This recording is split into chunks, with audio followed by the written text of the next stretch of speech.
রাস্তায় পড়ে থাকা টাকা উঠালে এবং এই টাকা উঠালে কি গুনাহ হবে এবং এই টাকা কাকে দিতে হবে?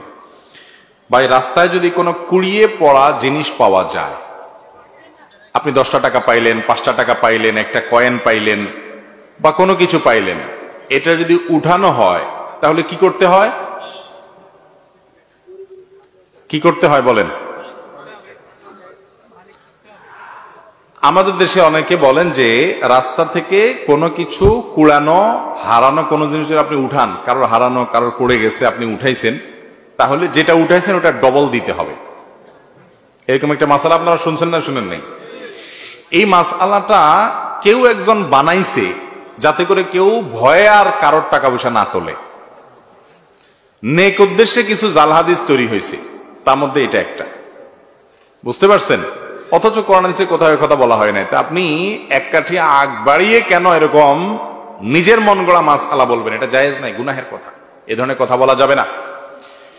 যদি রাস্তায় কোনো কিছু পড়ে থাকে দেখেন আপনি, জিনিসটা যদি খুব তুচ্ছ হয়, সামান্য হয়, ধরেন কথার কথা 2 টাকার কয়েন, এটা যার হারাইছে সে আর এটা খুঁজতেও যাবে না, আপনি জানেন খুব সামান্য জিনিস, তাহলে সেটা আপনি নিজে গরিব হলে গরিব খেলেন বা কোনো গরিবকে আপনি দান করে দিলেন। আপনি নিজে গরিব হলে আপনি নিজে খেয়ে ফেলতে পারেন বা কোনো গরিবকে দান করে দিতে পারেন।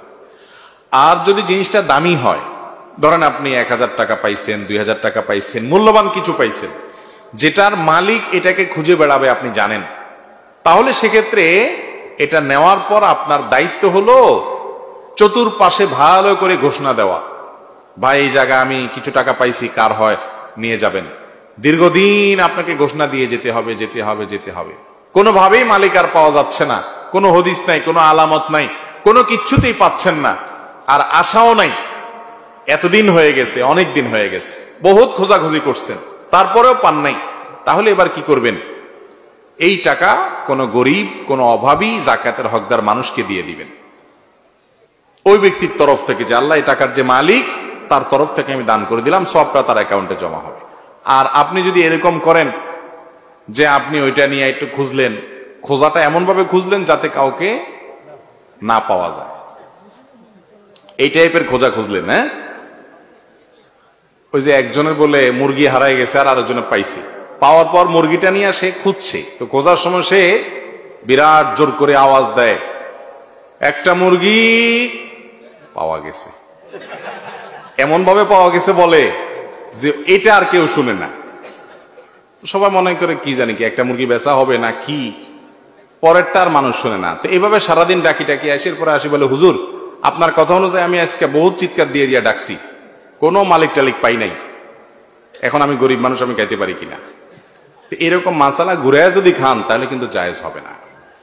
আপনি যদি কোনো কিছু তুলেন, কুড়ানো জিনিস, তাহলে আপনার দায়িত্ব হবে সেটা কি করা, ঘোষণা দিয়ে। ফর এক্সাম্পল, আপনি একটা বাজারে পেয়েছেন, তাহলে বাজারে ওই দোকানের আশেপাশের দোকানগুলোতে আপনি কাগজ টাঙ্গায় দিলেন, নোটিশ লিখে দিলেন, দোকানদারদের মাধ্যমে ঘোষণা দিলেন, বিভিন্নভাবে ঘোষণা দিলেন। আবার ওই মসজিদে যায় ঘোষণা দিতে যায় না, ওইটা আবার না জায়েজ।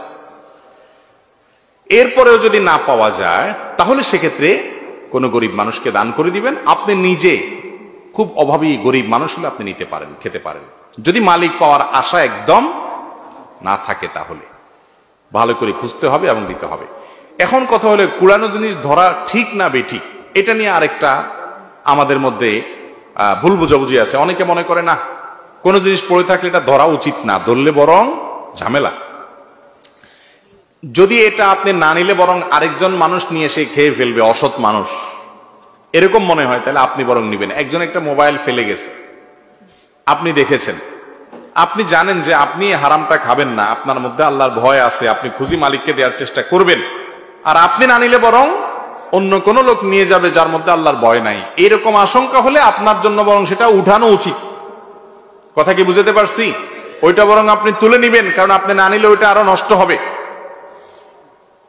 তসরুফ হবে, সেজন্য আপনি তুলে নিবেন। আর যদি এরকম না হয় তাহলে সেক্ষেত্রে আপনি এটা ধরা না ধরাটা আপনার ইখতিয়ারের ব্যাপার।